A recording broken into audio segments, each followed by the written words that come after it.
I had a crack at that a number of years ago, like the late 1990s into the 2000s. About 6 years I had a crack at being a school chaplain in a high school. And it was the most transformational time of my life. There was a lot of stuff going on in the lead up to that. A lot of stuff, family, some experiences, things falling apart, things coming together in my faith. Lots of action, lots of activity in that space. And there was something about coming into chaplaincy that really personally and professionally pulled a lot of that together. So I look back at that time as being something quite profound for me. And towards the end of my time there, felt a sense of compulsion or a calling to try and commit myself to it, to kind of say, is there something I can do to kind of make this robust, to really make this a strong thing and make a contribution somehow. And really that's what I've done for the last 20 years. I've worked in there with Scripture Union, our training department, just trying to, this practice frameworks idea, I guess, trying to, kind of acknowledging, I guess, that chaplaincy, it works in this sort of complicated space. And if you really want to get through it, you probably need to have a real strong sense of what you're doing and why. So really trying to encourage people to kind of develop their own frameworks for practice to see if that might help them to be more effective in doing this thing they've been called to do. So that's where I find myself after 20 years or so, still in that space, trying to work that out and make that contribution. Thanks to Paul and for Theology on Tap for giving me a chance to come and share with you this evening. I think there is something about school chaplaincy. I see it as a bit like a caricature of the Christian life in some ways. It's sort of like there's almost this cartoonish kind of version of what it means to be a Christian person in a community, trying to do the thing that God's calling us to do in that place. So I think there's lots of interesting things we can talk today about chaplaincy, but I'm hoping that in that there'll be just something for each of us to think about as we just seek to be Jesus followers in our own worlds. So we're kind of going to try and operate on both those levels today. But we're going to start by talking a bit about chaplaincy and what it is, and we're going to head towards kind of just me trying to maybe outline to you this tricky space. This kind of tricky space somewhere between Christianity, spirituality, well-being and education within secular school settings. And wow, let's try and work out how we can be these things called chaplains in that place. So we're going to start there, but I'm hoping sort of by the time that we finish, it won't just be something interesting for you that you've learned about chaplaincy and what's happening in that space, but there'll be some application for you, something you can pull out of that and apply to your own situation as you seek to be a Jesus follower in the community. So let's get into it. So let's start with what chaplaincy is. So I imagine a number of you had an experience of chaplaincy maybe in some way. You may have been to a hospital and there was a chaplain there, or you may have been a part of a crisis and maybe a chaplain was a part of that response. Maybe you've got kids in sports clubs and there happens to be a chaplain there, or at university and you came across the chaplaincy centre. Like chaplaincy is kind of a thing that's all over the place. It's in lots of different kind of contexts and settings. This fellow here is a friend of mine, Graham Sercombe. He started shopping centre chaplaincy out where we live at Wynnum. And so he's kind of working with a team of volunteers as they seek to try and just got a little booth, in that little aisle, just down the road from the JP, who's also got a little booth, and they kind of just do little shifts every so often, and they're kind of there, and hey, how you going? And, hey, and they're kind of trying to build relationships, and people who are doing their shopping at different times are starting to build that kind of relationship and sense of something, and they're kind of connecting people to services or churches, so there's another. I've heard of chaplaincy services opening up in airports and casinos. It's happened at all kinds of different places. The Scripture Union, we sort of generally work in state school settings, but chaplaincy is all over the place. I was thinking about what are some of the core characteristics of chaplaincy. What is it? What sort of makes chaplaincy chaplaincy? I think for us in the Scripture Union, chaplaincy became like a bit of an extension of what we used to do on camps and beach missions. We sort of just developed it sort of over time. It was just the SU but in a different place, But in recent years I've come to understand, it's a thing in itself. So chaplaincy in some ways is quite unique, although it draws upon lots of knowledge areas and skill areas and theologies and sort of things from a bunch of different helping professions and ministry kind of areas, but it's a fairly unique packaging in my view. But when I think of chaplaincy, I think of some of these things. I think it's something that takes place out there. It's a beyond the four walls of a church kind of expression of ministry. Its sort of MO is really presence and relationship and journeying. It's a very relational kind of getting in amongst people and being there and being a part of life. That's really the primary sort of movement within chaplaincy, and everything that happens in chaplaincy builds from that sort of relational connection, that presence. It's something that's not just for religious people or Christian people or spiritual people. It's something that's made available to anyone and everyone within the community in which it serves. And there's something about it that just reminds people that maybe there's something in life beyond what's just in front of us. Something about it that embodies spiritual.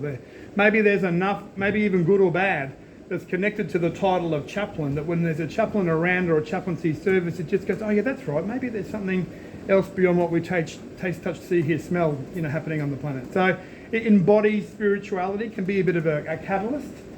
And then the fancy word, I guess here, it's liminal. It finds itself on the edges of things or in between the spaces of things. So sometimes it's a little bit awkwardly placed within a community. So again, I find that in schools, we're kind of awkwardly placed between education and well-being and spirituality and Christianity. So we're kind of in these funny little spaces at different times. And the other thing I think about that liminal thing is that it's actually for the people who are also on the edges and or stuck sometimes in between spaces. So chaplaincy, I think it's kind of, these are the things I think about when I think about what chaplaincy looks like. No, don't worry about that. Because I've been around for 20 years in Scripture Union and no one else quotes me, I've started quoting myself. Okay, so, and just to kind of see if it catches on in any way, you never know. Oh, that guy said something.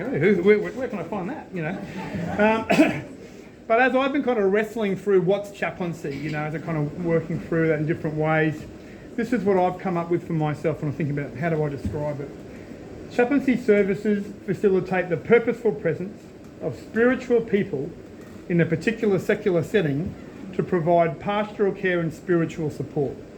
So that kind of says a lot about what chaplaincy is. It leaves a bit of stuff out, but it says a lot about the essence of what it is. And I like the idea of chaplaincy services rather than chaplains, that if you are a chaplain, one of the things you could be doing is facilitating volunteers and people and movements and organisations and churches to be a part of, making a difference in the setting that you find yourself in. So rather than a chaplain doing a lot of stuff, you're facilitating people to be doing things within a community. I think that's chaplaincy at its ideal.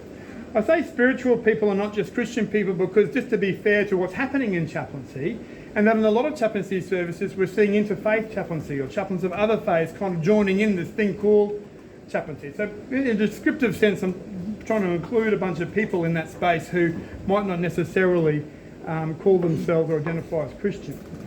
Secular setting, I've talked about that before in terms of something outside the walls of the church. And this idea of pastoral care and spiritual support, and that's where we start to kind of ask questions about how much do we keep things together and how much do we pull things apart. So in this case, when we're trying to maybe separate out two things, I would describe pastoral care as being kind of those looking after everyday issues that people face. The things that kind of maybe cause them a bit of a hassle or a little bit of harm or just, just a bit of a struggle as they move through their everyday issues. And then on the other hand, I would say spiritual support are maybe some of those more spiritual, religious, Christian, ethical, existential kind of things that people want to talk about or want to deal with in their lives as things come up for them. But again, I want to also say I see those things as being quite overlapping as well, that the everyday things are spiritual, the spirituality to the everyday things, and we'll talk a bit about that later on. But sometimes we do find it useful, maybe just to separate those things out a little bit to talk about those two areas. But then other times when we talk about them, we really want to emphasise that we actually see them all as part of one whole. So that's what I would understand chaplaincy in general to be. I want to give you a little bit of a picture of, I guess, what happens in school chaplaincy. Now, before moving specifically, I guess, into talking about the spiritual support aspect of chaplaincy. So if we go back to sort of Australia being colonised and Europeans turning up to kind of build the society that they built in this country, there was a chaplain in the first kind of lot of people that came over to do that. Richard Johnson was his name. And the church was involved in setting up the initial schooling in that version of Australia. So chaplaincy and schooling, and the church were all connected in the very early days of that European colony in Australia. In the early 1800s, the government started to take over schooling. 1870-ish, it became a universal kind of thing, but there was this shift that took place in schooling where it became free, secular and compulsory. So this idea of secular came in. So there was this kind of Christian sort of history within schooling in Australia, but it was being shifted to this secular space. Now Australia was always destined to be a secular country, but there was still this Christian kind of connection and interaction and influence in education kind of right from the start. But it's always been, I guess there's always been a sense of sort of tension and movement and questioning around what that sort of involvement looks like. In the 1950s, Victoria sort of had a foray into state school chaplaincy, but again it looked very parish priest and it looked very religious instruction in those days. And then probably if you think historically, the 80s, 90s and 2000s started to see a resurgence of that again. And I know that in Queensland that was certainly our story. That we started with a few chaplaincy services generated out of some church engagement in schools on the north side of Brisbane. The people thought that was getting a bit big and they handed that to Scripture Union, and Scripture Union kind of took it from there. And within 15 years, we probably had about 200 or so, 250 sort of homegrown chaplaincy services. Local communities and churches getting together, connecting with their school, raising funds and money and getting that kind of happening in that way. About 2006-07, John Howard announced the National School Chaplaincy Program, which was 2 days worth of funding for a whole bunch of chaplaincy services. And in Queensland, over the next 5 years, we went from, at the peak, we used to talk about 550 chaplains in 900 schools in Queensland. So we had this really quick growth over time, and that sounds really great and it sounds really successful. But of course, the reality is that the whole time it was contested. The whole time, right from the time the chaplaincy started, there was all kinds of questions about whether it was appropriate that we had spiritual or religious and particularly Christian people working in schools doing something called chaplaincy. So there's always been this contention. And then when John Howard announced that thing, it was in the federal government is funding this kind of thing, more contention. We had 2 High Court challenges. Part of that was sort of questioning the validity of whether that was right, but also some technicalities around that.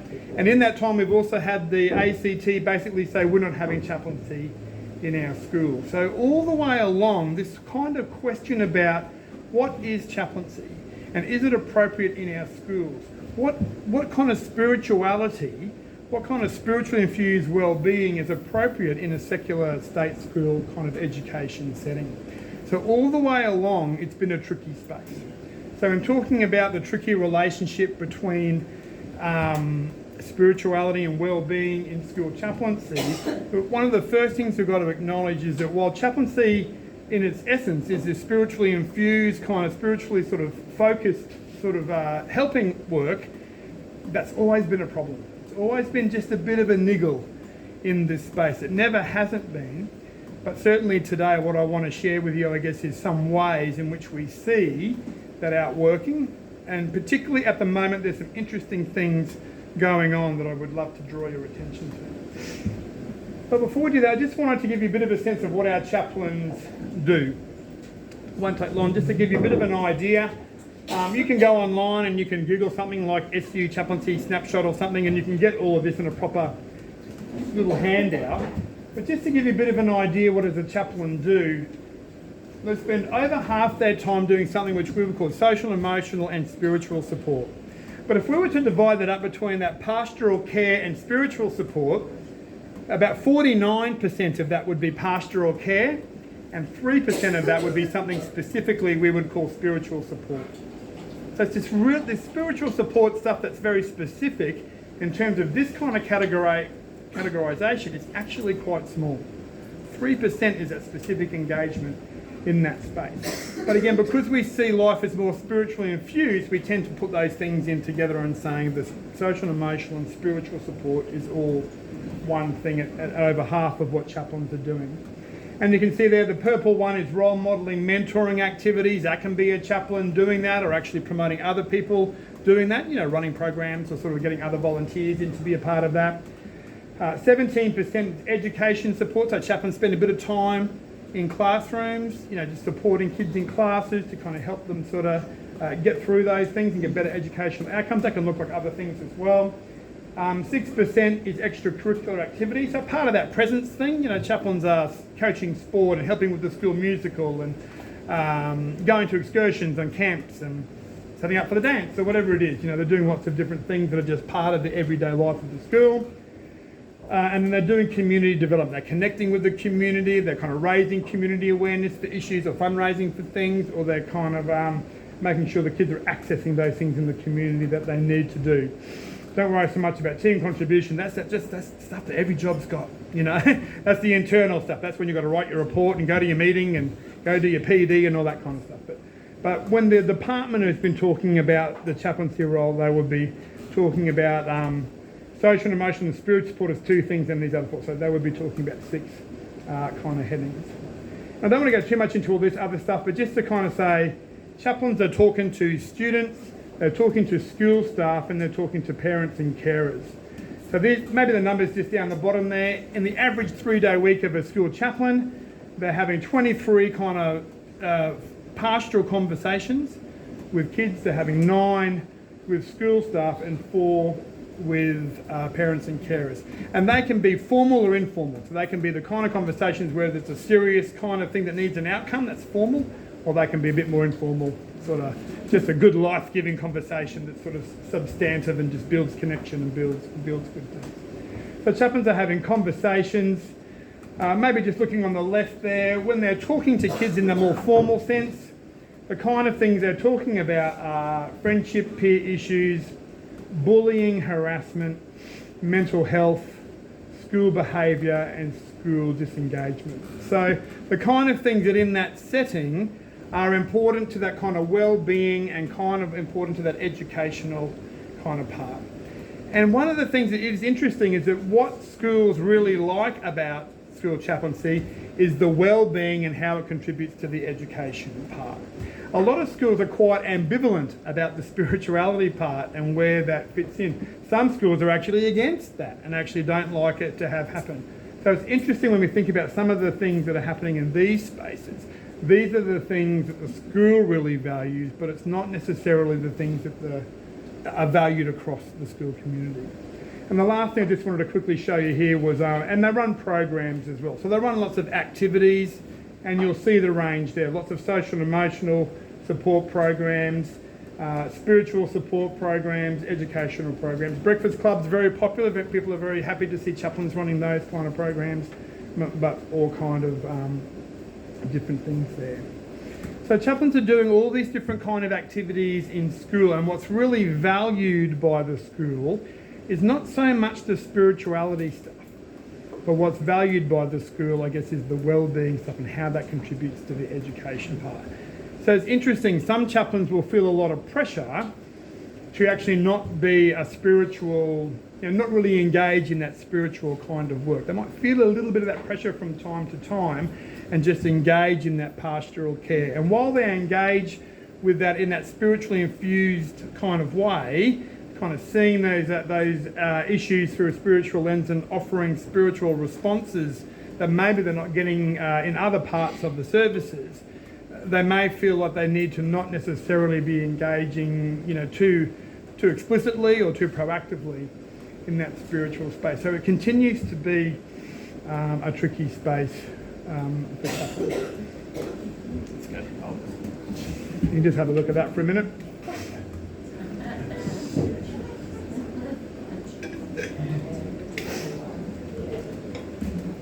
That's one of my favourites. I like that one. So here's I guess one of the tension areas. That at Scripture Union we have Christian people whose spirituality and lives are motivated by Jesus, motivated by that sense of Jesus and Jesus and God's kingdom and what that brings to them and to the world. And so they come with a sense is what I would really love to talk about, what I would really love to be on about in this place is Jesus. But the context pushes back and says things like, well, we're a secular society, these are secular settings, and by that at best what we can mean is that we are a place for all kinds of spiritualities and all kind of religious kind of ideas, even non-religious ideas, to have a space and a voice to come in and share in that space. So that's kind of secular spirituality, what we would call open secular spirituality. So there's kind of an open sense where it's like all voices are welcome in this space. A harder secularism, which we often hear kind of professed in the news or on TV by certain groups, is that there should be no religious or spiritual voices in the public space. And this is a voice that's called school chaplaincy and other chaplaincies that had to wrestle and wrangle with privately and publicly for ever since it was a thing. So what we have is this sort of tension where we've got Christian people who are motivated and would love to just be able to talk about Jesus coming into a context that says, no, that's not what you're doing here. What we're doing here is something called spiritual, religious, ethical kind of space, and you're being asked to engage in that way. And of course, that's one of the big tension areas for our chaplains and for chaplaincy in general. How do we navigate this space between Christian spirituality, here I've got it here. Education and wellbeing outcomes are kind of well established in schools, and there's a big tick there. Don't worry about that picture, too small. But what the contentious part for school chaplaincy and Scripture Union school chaplaincy is how do we kind of talk about how positive spirituality relates to wellbeing, and then it's more specifically, does Christian spirituality speak into positive spirituality that speaks into wellbeing outcomes, and we end up in this space of contention and of concern, and people aren't quite sure, what are we supposed to do? How are we supposed to move through this and navigate this? And this is where I guess some work into frameworks kind of helps people navigate that space.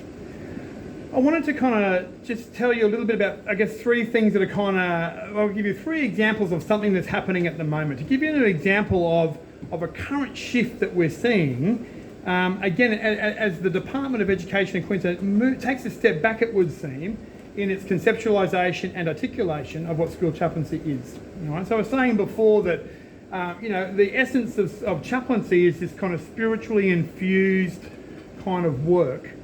And yet what we're seeing now in the articulation from the department is almost, in terms of all of its sort of big statements about chaplaincy, the removal of anything to do with spiritual from that space.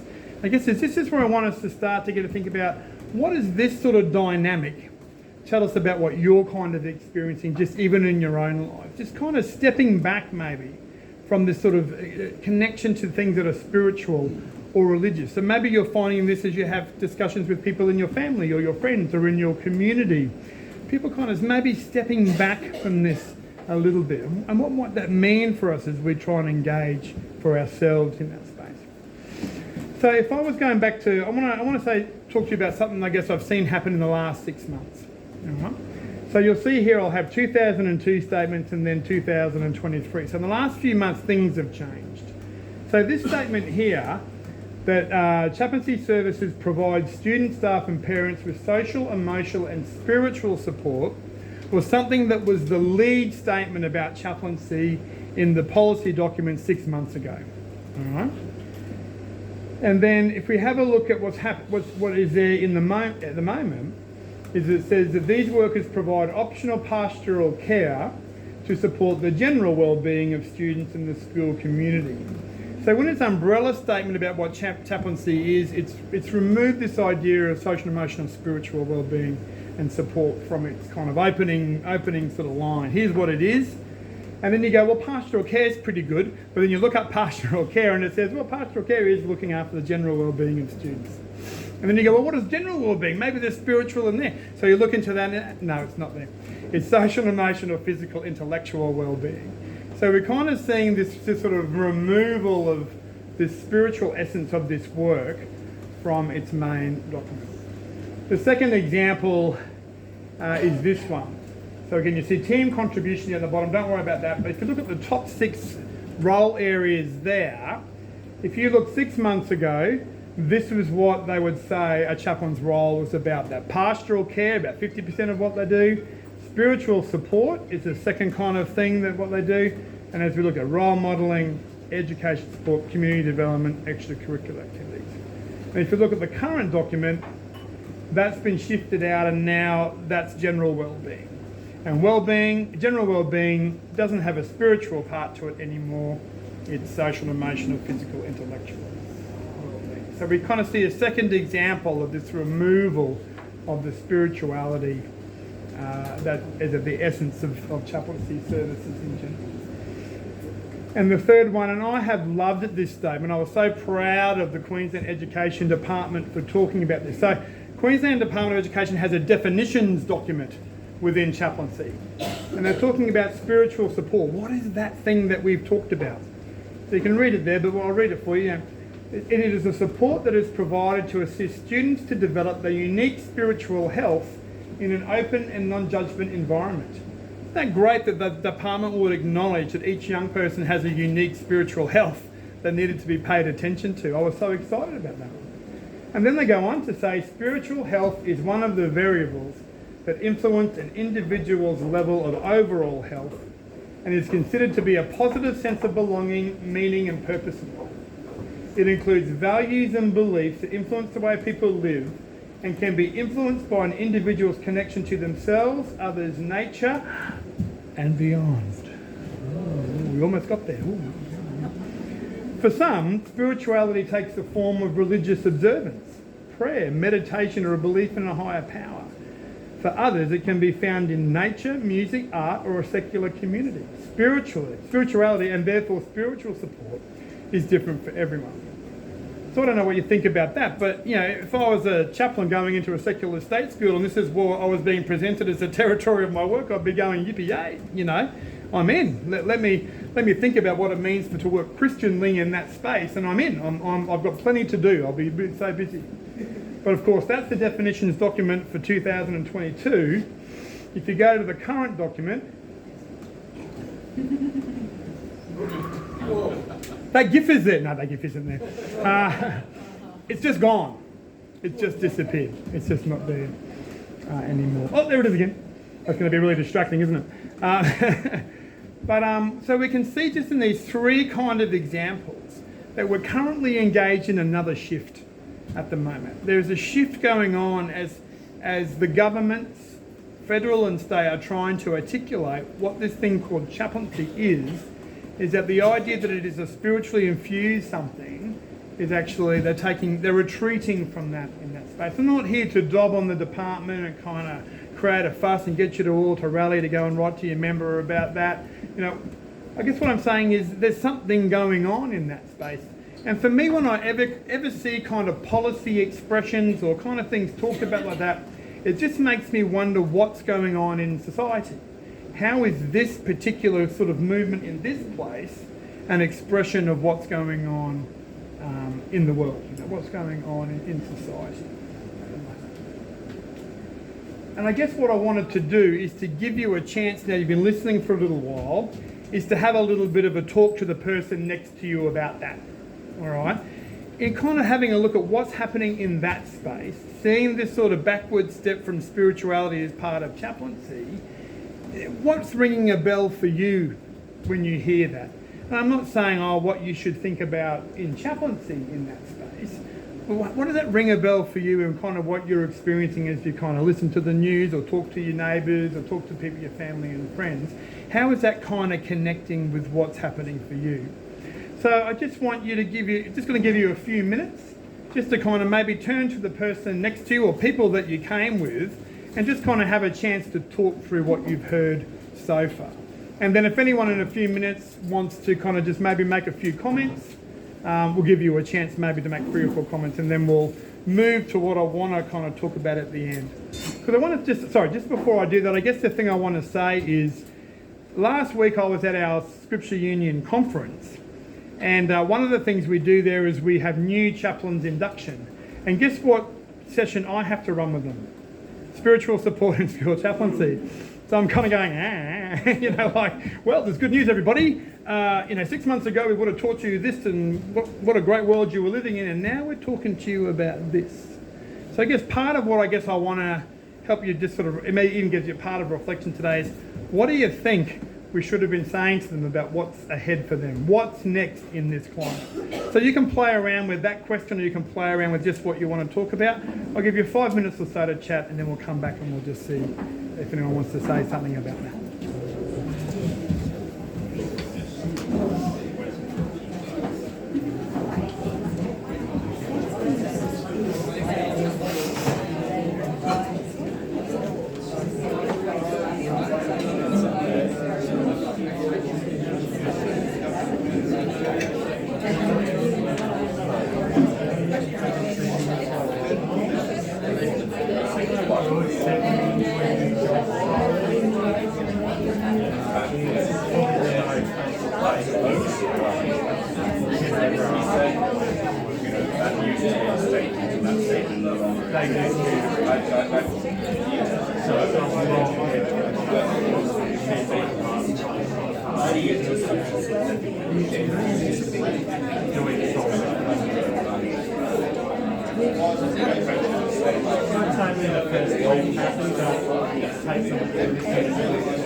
One more minute, folks. One more minute. Get ready to wrap it up.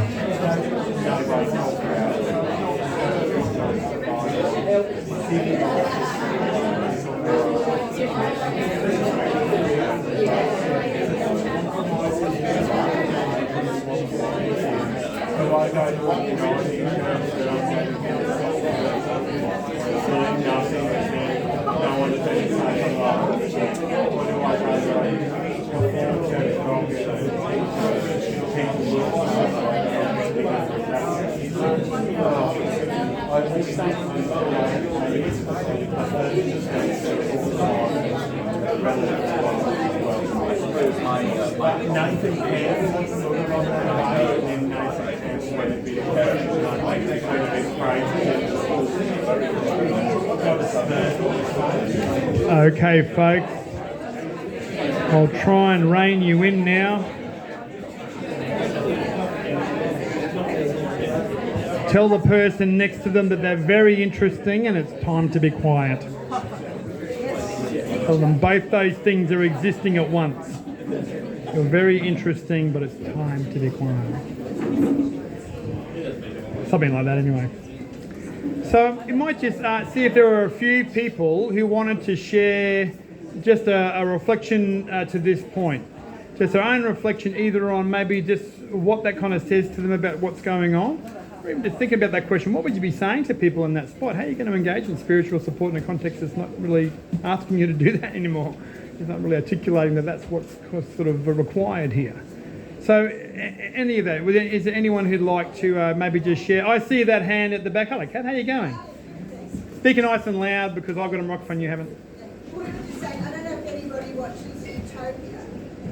You only have to watch Utopia to see what's going on across the public service. Right. That the terrible fear and the disconnection of everybody. So you can't, say happy birthday. Oh, yes. You can't say Merry Christmas, but you can't say anything to anybody. So there's this, that I think is the culture that's coming through.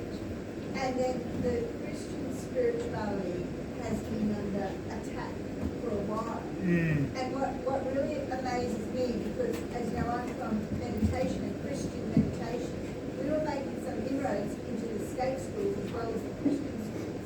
But it's, there's a big step back from that now. Yes. But mindfulness is huge. And what we say is, how come loving compassion and loving kindness is perfectly okay if it's from a Buddhist point of view. Yes. But it's not okay if it comes from a Christian point of view. Yes. So I think the little inroads that we're seeing is by focusing on those things of what we want in this classroom, a loving environment, a caring, a treating each other well, reframing the gospel speak, a whole other language, because it actually will help at least behaviour and speak to something else. I do find it interesting. I've seen one of the wellbeing frameworks we're looking at kind of at least sort of getting alongside is called the NEST framework. And it has 6 wellbeing kind of areas with lots of little bits in it.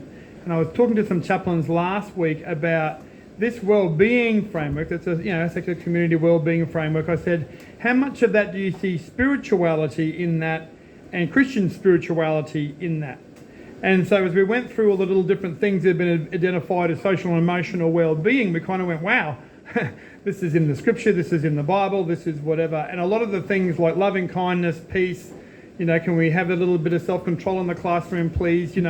Let's talk about how we can forgive and be nice to each other over here. But a lot of these things that are called social and emotional, things that people are wanting in classrooms, are also deep kind of spiritual truths. So there's a lot of overlap in that space, isn't there? Actually, and just building on that mindfulness thing, interestingly, in the new general wellbeing section, the 2 examples given of social, emotional, intellectual and physical wellbeing are yoga and mindfulness. So that's in the brackets there. So that's right. Thanks, Gary. Thank you.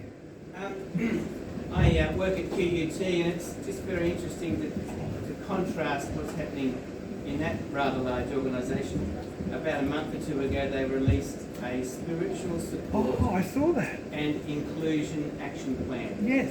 It's at the Vice Chancellor's level, and they, actually made a pretty big deal of it. And you can imagine large organisations, they have action plan on, recruitment, action plan on, retrenchment, action plan on whatever. There's a whole lot of action plans. And this is a high level one which is at the same level as other, major initiatives.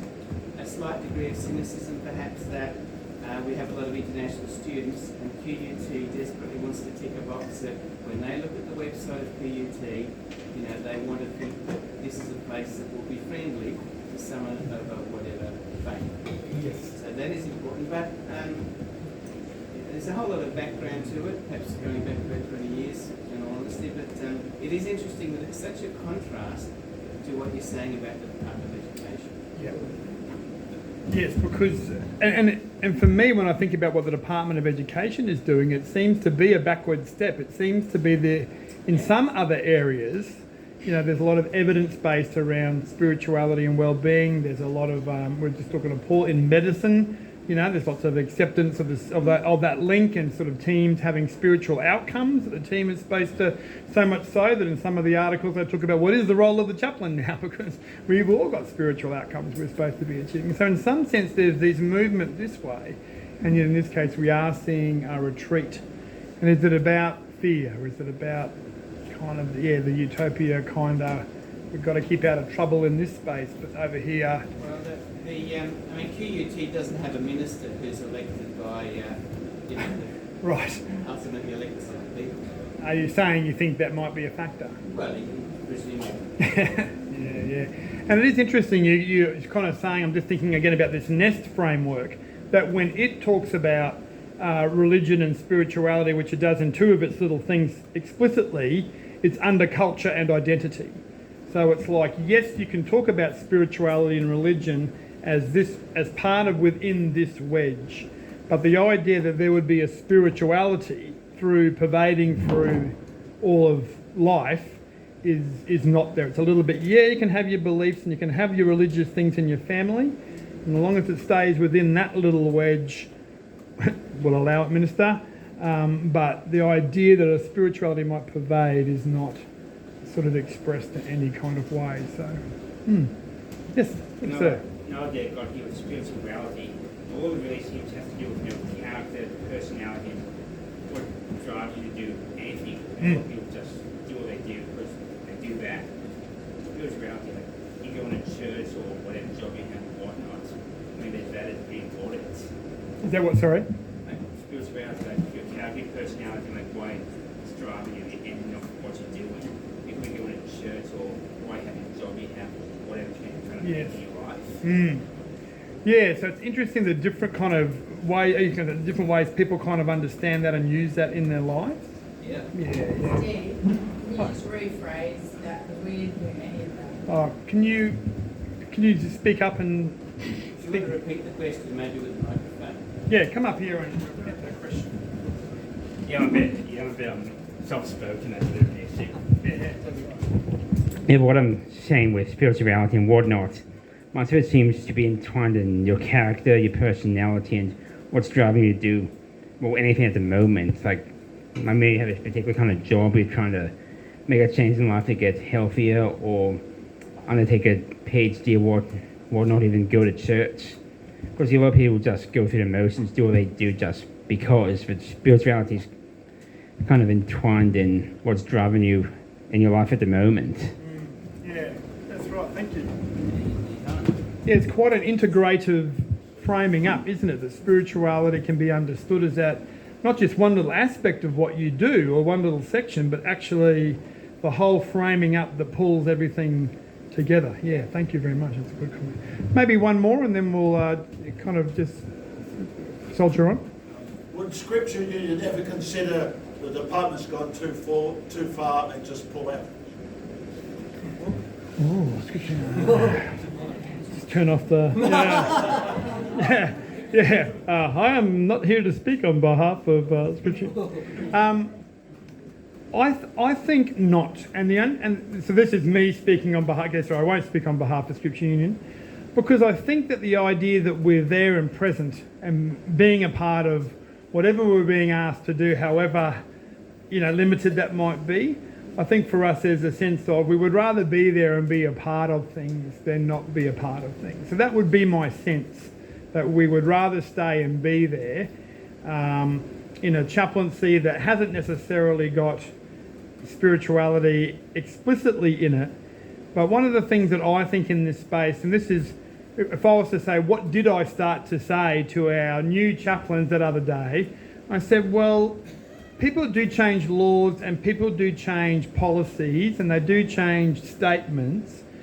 And that's not nothing. That does impact things that happen and can happen on the ground.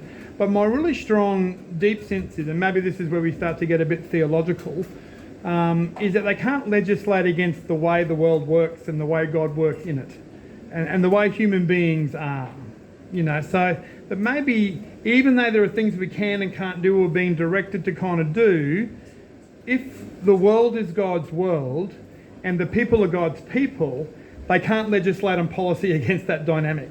And so if you turn up, I guess, as a Christian person to kind of go, here I am trying to see all of that with the eyes to see and hear the stories with the ears to hear, whatever comes, I want to look at it through that way and I want to see what it means for me to help people take that next step in their journey towards the good things that God has in store for them. So I think, which for me then kind of says, well, do you need chaplains? I think it's good to have chaplains, but then we get to start thinking about, well, who else would be present for us in the school community? The school teachers, the guidance officers, the other staff, the volunteers, the people that want to come in and coach sport.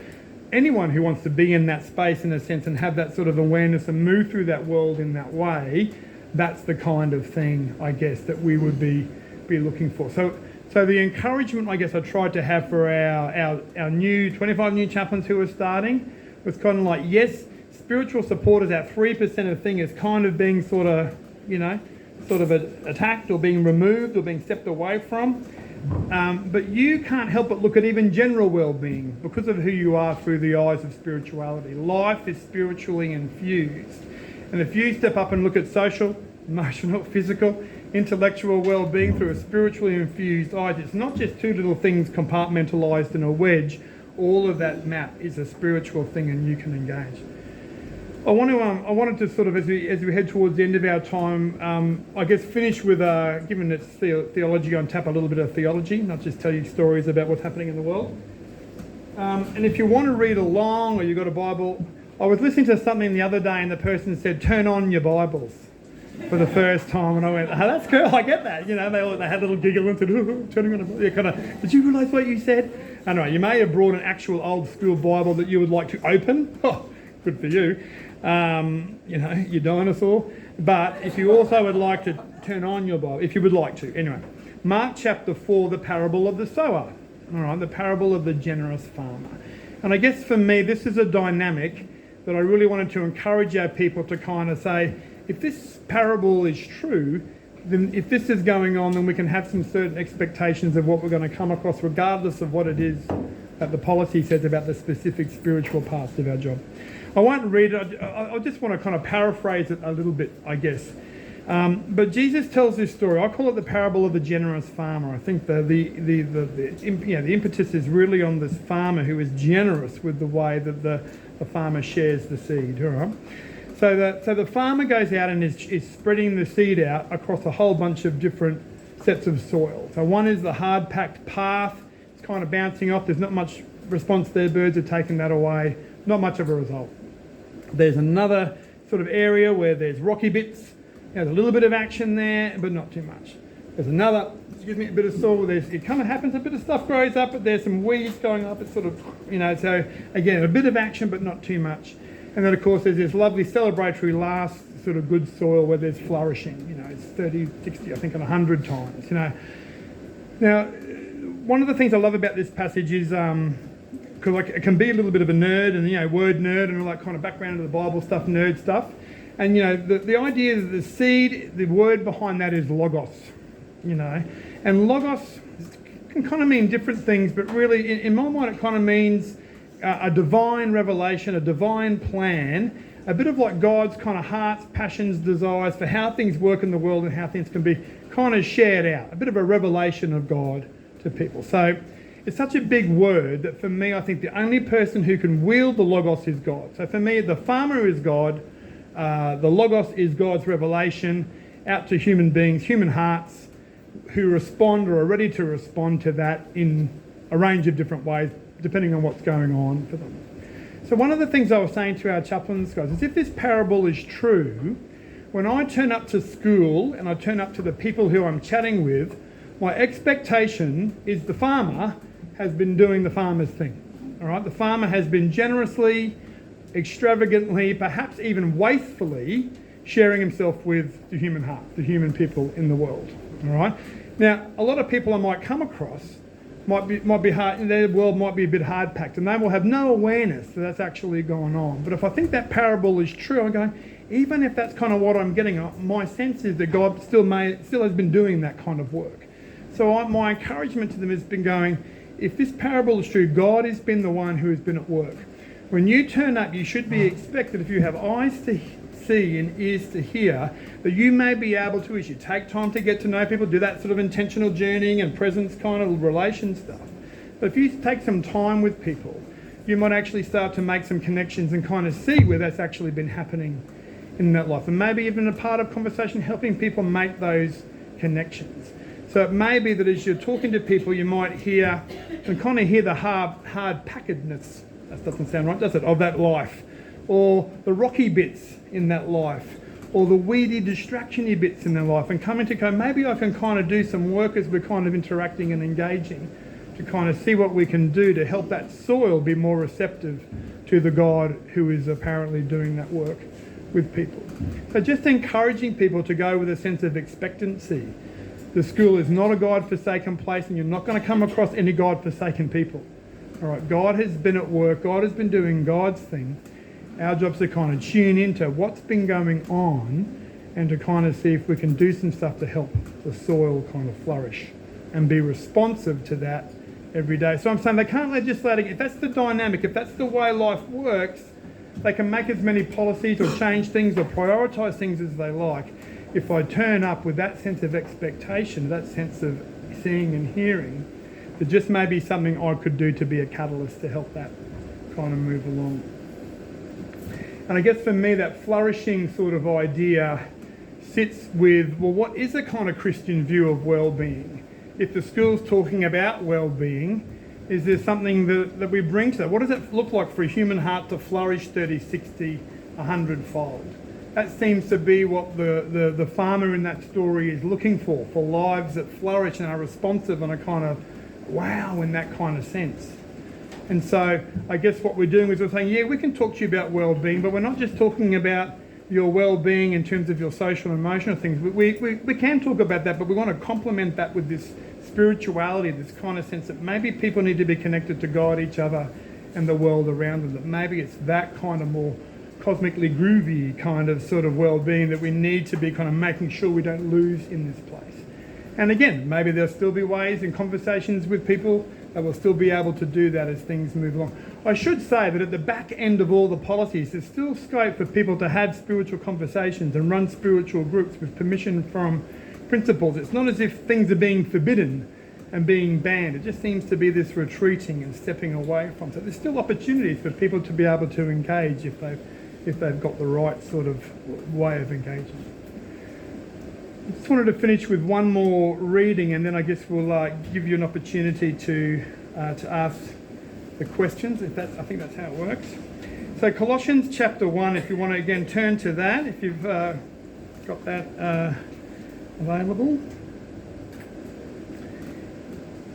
And I want to finish with this as a bit of a prayer that I used to pray when I was a chaplain. I guess this was how I would try to move through my world as a chaplain. It kind of fits onto what we're talking a bit about, that sort of social and emotional, spiritual well-being, that sort of shalom kind of idea that there's a connectedness between us and God and us and each other and us and the world around us. So I'm reading from, what am I reading from? The Message. Oh, I'm not reading from the Message, but I want to be. Hold on. I just like the way the Message does this one. So Colossians chapter 1, verses 15 to 22. In this Bible it's called Christ Holds It All Together. We look at this Son and see the God who cannot be seen. We look at this Son and see God's original purpose in everything created. For everything, absolutely everything, above and below, visible and invisible, rank after rank after rank of angels, everything got started in him and finds its purpose in him. He was there before any of it came into existence and holds it all together right up to this moment. And when it comes to the church, he organises and holds it together like a head does a body. He was supreme in the beginning, and leading the resurrection parade, he is supreme in the end. From beginning to end, he's there, towering far above everything and everyone. I love this. So spacious is he, so expansive and roomy, that everything of God finds its proper place in him without crowding. But not only that, all the broken and dislocated pieces of the universe, people and things, animals and atoms, get properly fixed and fit together in vibrant harmonies, all because of his death, his blood that poured down from the cross. I love that. Not only that, but all the broken pieces of the universe get properly fixed and fit together in vibrant harmonies, all because of his death, his blood that poured down from the cross. This is the prayer that I used to pray every day as I walked through the school. It was that sense of trying to be prayerful in my day based on that passage. And it was, dear God, show me the broken and dislocated pieces of the universe in this place, in the lives of the people I'm meeting. Show them to me, make me aware of them. Show me also your vision for how they could be fit and fixed together in vibrant harmonies. Your vision for shalom in the lives and in this place. And just give me the opportunities to make your vision a reality in this place or in this life. And then like a good Christian I would say, Amen. All right. So I'm just hoping that maybe somewhere in all of that, just a little reflection at the end. Certainly some of the directions we're trying to go in as we navigate this interesting sort of policy space. But for me, it just has been asking me questions all the time. Well, what does that mean for me? How am I going to approach my faith in my world, in a world that can be largely ambivalent about whether we're doing spirituality or Christian spirituality or not? So I hope there's something in there for you that you might be able to take away.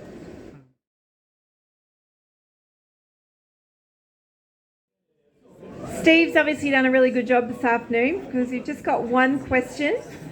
So this question has to do with the conversation that actually goes on with students. So this person would like to know, how do you talk to students when you're talking about wellbeing? What sort of language do you use, especially in the context of anxiety, which we know many young people are struggling with these days?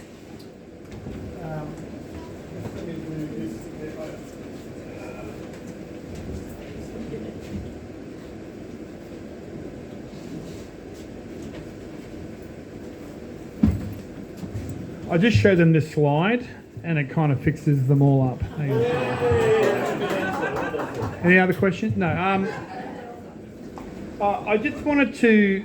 Okay, so before I talk about just how we answer those questions or how we talk about that with say, young people, I know you can't really see that on the left there down the bottom, but when we prepare our chaplains for doing pastoral conversations through this sort of spiritually infused lens, one of the things we talk to them about is, and it sounds fancy, but it's the spiritual ecological model of well-being, which is basically shalom expressed in terms of social and emotional sort of protective risk factor sort of models of well-being that schools use.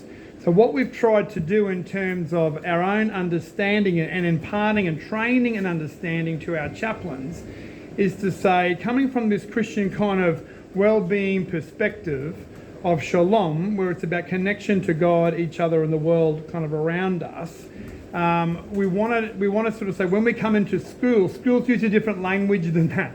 They don't kind of say to the kids, let's talk about shalom or let's talk about whatever. So we kind of say, well, let's talk about spiritual ecological well-being, which sits alongside ecological well-being, which is what is used in school. So you can't really see it down here, but on the right there is what we call an ecological model of well-being that are used in schools with kids, you know. And it talks about how are they going personally, what are some of the personal strengths and weaknesses or risk or protective factors that kind of help them, What are some of their relationship risk factors and protective factors that help them? What are some of the local community risk factors and protective factors that kind of work? And what's that broader society kind of stuff? And then if we were to drill down over here, they would say human beings are kind of, body, mind, and kind of heart, a sense of self, So that's the sort of models that are using. When we kind of say we think that's all kind of great, and yet we think there's something else going on, we think there's more to it than that. So if you went to the left over here, there'd be a sense that we actually see a world where there's kind of God, who's sort of got the whole thing in a bit of a container, sort of in some ways he's outside of things holding on and has his hands around the whole show. But the other thing is that God's also present and active and interested and has got a whole bunch of stuff going on in all these different areas of life. God is active in someone's life, their personal life, with their relationships. He's got interest in good communities that flourish and broader society, the economics, the environment, the politics of all of that. He's got shalomi kind of pictures of all that kind of stuff. And when it comes to human beings, body, mind, heart, spirit, people are spiritual beings and the life is spiritually infused. I'm not saying we have this kind of lecture with kids, but this is the frame up when we're talking to kids, I guess we're coming with. So on one hand, we're kind of listening like any other kind of helping person would listen, and are kind of listening for those personal, relational, community, particularly kind of things that might be contributing to well-being, or maybe sort of giving it a bit of a bash. So we're listening to those things. We kind of work at what we call the pastoral conversation level, not counselling, certainly not treatment therapy. So it's fairly sort of low-level pastoral care kind of conversation stuff. So we're interested in how these things are going. When it starts to get a little bit more serious, in the chaplaincy space, we refer out to more qualified experts. So if we're talking about anxiety, it's becoming apparent that this is something a little bit more serious and I'm just a little bit worried about what's going on, a little bit more anxious about today or anxious about tomorrow, a chaplain may have some good conversations about that, some good things to offer and some, things that might help, more in the tips kind of space. But as we start to see things getting a bit more serious, then what the chaplain's doing is talking to the school nurse, talking to the guidance officer to refer out to those more kind of serious things. The thing that I think this model does that maybe the chaplain can offer that maybe other people won't necessarily offer in a school is that sort of bigger part, that sort of God's spiritual container kind of side of things. It makes me wonder at times some of the anxiety that kids are feeling, and I don't know how else to call it, is kind of an existential angst. It's a bit kind of like, is there anybody holding on to this thing? Do you know what I mean? In a world of COVID and bushfires, like big disruptive events that aren't just overwhelming them or the people they know, but actually overwhelming communities and governments and international kind of networks. They're kind of going, whoa, am I really supposed to stitch together something for myself that's supposed to stand up against the things that are coming at me? Does that sort of make sense? I think that one of the things that the spirituality offers is, and it could just be a question for kids, it could be what if there's something or someone that's got their hands around the whole thing? Would that make a difference to you? Do you have any beliefs or practices or things in your family history or in your world that actually you could tap into that might actually step you into a sense that maybe there's something else going on than what you've just got to stitch together for yourself? So I think I guess that's my answer to the question. On the same hand, it's very pastoral on some level, but I think also it's that spirituality kind of thing. It's the bigger container. Can we introduce to you the possibility that just might be something and someone more for you to help you kind of through this, and you don't have to go it alone, So I think somewhere in there is probably how we would talk with kids around anxiety. A couple more. I didn't do so. Don't get off so easily. Okay. I did really well. Okay, so theologian Leslie Newbigin says that Christians should be undercover agents for the kingdom in the world. What do you think about this kind of understanding?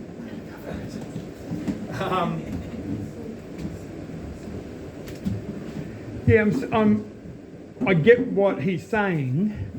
In the school context, I'm uncomfortable with the idea of being undercover. You know, the idea that we're coming in to kind of subvert or coming in to do anything else other than what we're being invited to do. And I think that's one of the tensions I have at the moment. It was very clear 6 months ago that we were being invited to do something. Spiritual support. You know, here's what it looks like. Here's how we describe it. We're now, that's disappeared now. We're not being asked to do that anymore. And I'm kind of going, how subversive or undercover is now what we are being asked to do? Because certainly we're coming into the space with a sense of this is how we understand well-being. We've never hidden that. We've never tried to hide that. So I think for me it's less about being undercover agents of the kingdom. I would say it's that we are translators of the kingdom. That's probably what I would say in terms of response. Yeah, so I'm a little bit uncomfortable with undercover, but I think it's the idea that we're somehow trying to translate Christian, spiritual, well-being, education. We're kind of moving in and out of these spaces and thinking and speaking Christianly about those things. So one of the things I talk to our chaplains about all the time is we need to somehow kind of work out what it means to have integrity to our faith and integrity to the context. You know, so somehow trying to keep those things together. An example of that is like how would we have spiritual conversations with young people in schools? So we talk about having creating spaces for exploration. And we actually look at Jesus and we look at question asking and storytelling and parables and owning certain bits of information, grounding things in scripture or at sources. So we actually go through and say, we look at Jesus and see him doing these kind of things.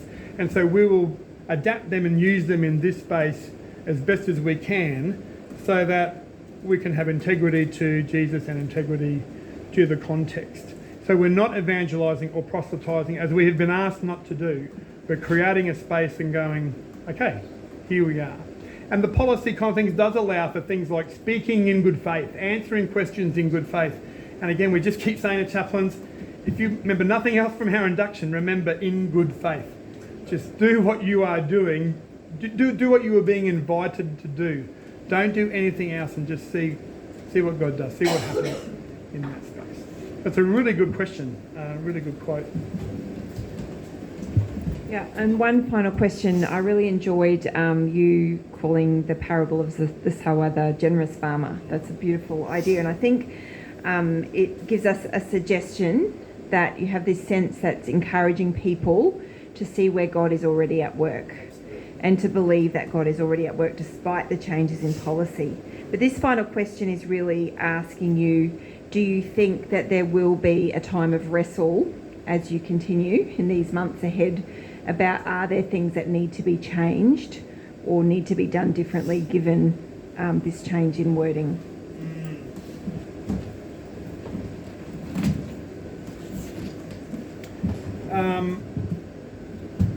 Yeah, the short answer is I don't know and that I expect so.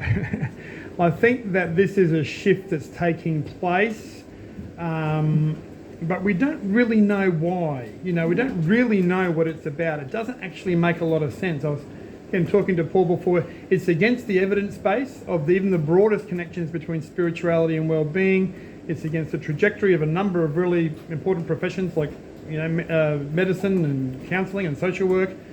I went back to do a social work study after doing it, you know, the initial ones like 20 years earlier.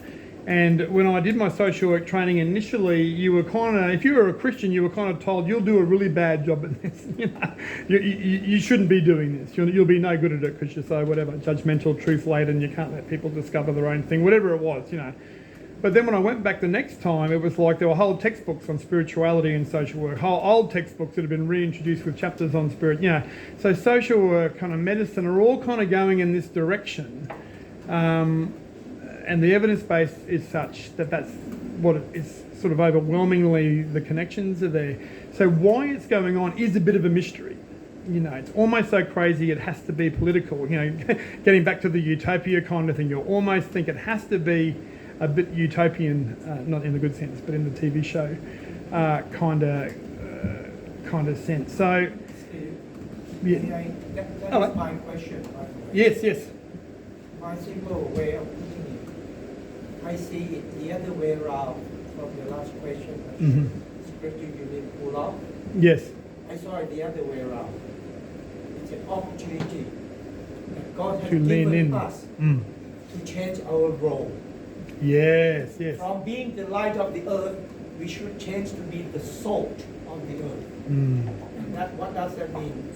Scripture Union and you and I am happy to get involved a bit Yes. to discuss about that. Because Awesome. we have been the role, being the role of the light of the earth to the world too long. Yes. Now it's time for us to change the role to be the salt of the earth. Fantastic. Praise the Lord. Praise God. Yeah, can't agree with you more. That'd be great. Yeah. So there you go. There's a real answer to the question. Oh, yeah. So yeah. Round of applause. Yeah.